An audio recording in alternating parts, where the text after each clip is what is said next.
வந்து விஞ்சில் போயிட்டு முருகனை தரிசனம் பண்ணிட்டு இறங்கி போகிறாங்க. அவங்க அப்படியே போயிட்டுருக்காங்க. நம்ம ஏன்னா எல்லாருடைய மனசுலேயும் கேள்வி இருக்கும், ஏழ்மையாகவே இருக்கிறோமே, கஷ்டமே படுறோமே, முருகனுக்கு நடந்து வரமே, எது முன்னேற்றம் இருக்கா? கட்டாய முன்னேற்றம் உண்டு. இப்படியே இருக்கிறோமே, என்ன கொடுத்தாரு அப்படிங்கிற கேள்விக்கு பெரியவங்க சொன்ன விஷயத்துலேருந்து ஒரு பாடல். சிவபெருமானை பார்த்து கேட்குறாரு, பாரமாகி திருவடிக்கு பணி செய்யும் தொண்டர் பெறுவது என்னே. அப்பா, உன்னுடைய தினந்தோறும் உனக்கு தொண்டு செய்கிற அடியார்கள் பெறுவது என்னே அப்படின்னு சொல்லிட்டு சிவபெருமானை பார்த்து சொல்றாரு, நீ ஆரம் பாம்பு வாழ்வது ஆரூர் ஒற்றையூரும் அதன்று தாரமாக கங்கையாலை சடையில் வைத்த அடிகேல் உந்தம் ஊரும் சுடுகாடு உடையும் தோளே ஓனகாந்தான் தலியுளிரே. நீ போட்டிருக்கிறது பாம்பு, கற்றிருக்கிறது புலித்தோல், சொந்த ஊரும் இல்லை, அது சுடுகாட்டில் இருக்கிறியா, நீ எனத்தைப்பா தரப்போற அப்படின்னு அடியார்களுக்கு நீ தருவது என்ன என்று கேட்கிறார்.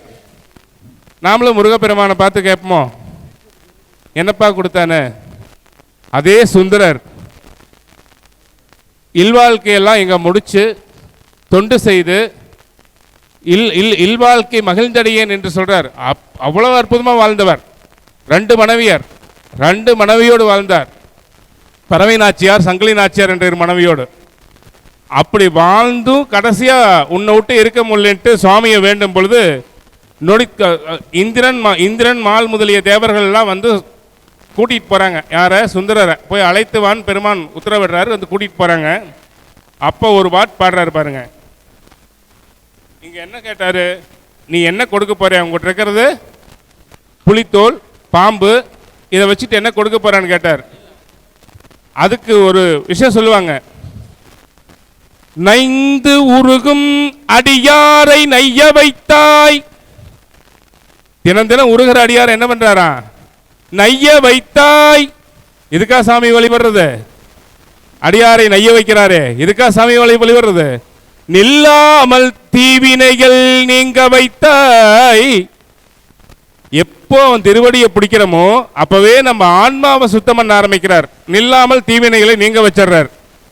அதுக்கு கடைசியா சுந்தரர் வந்து அவர் கேட்ட கேள்விக்கு பதில் கிடைக்கல. கடைசியா வெள்ளை யானை மேல கைலாயம் போறார்.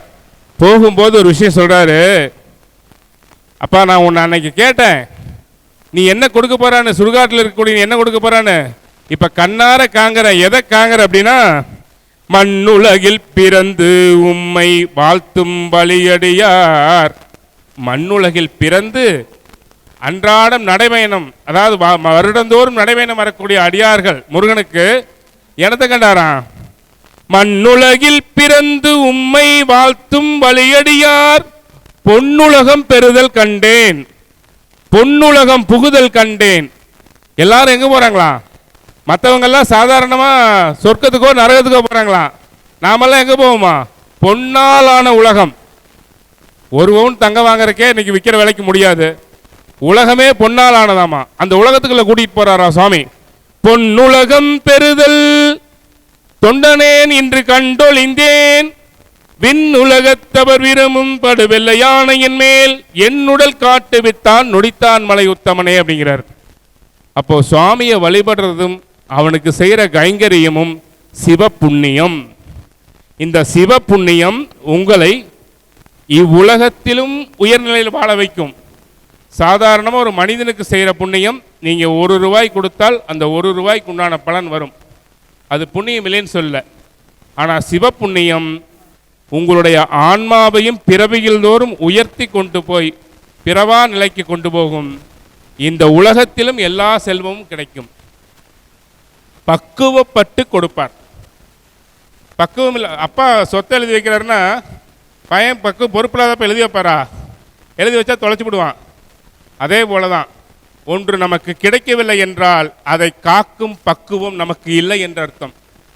பக்குவம் வரும்போது உங்களுக்கு எல்லாமே முருகப்பெருமான் கொடுப்பார் என்று சொல்லி எனக்கு வாய்ப்பு கொடுத்ததுக்கு நன்றி சொல்லி விடைபெறுகிறேன். நன்றி, வணக்கம். நன்றி, நன்றி.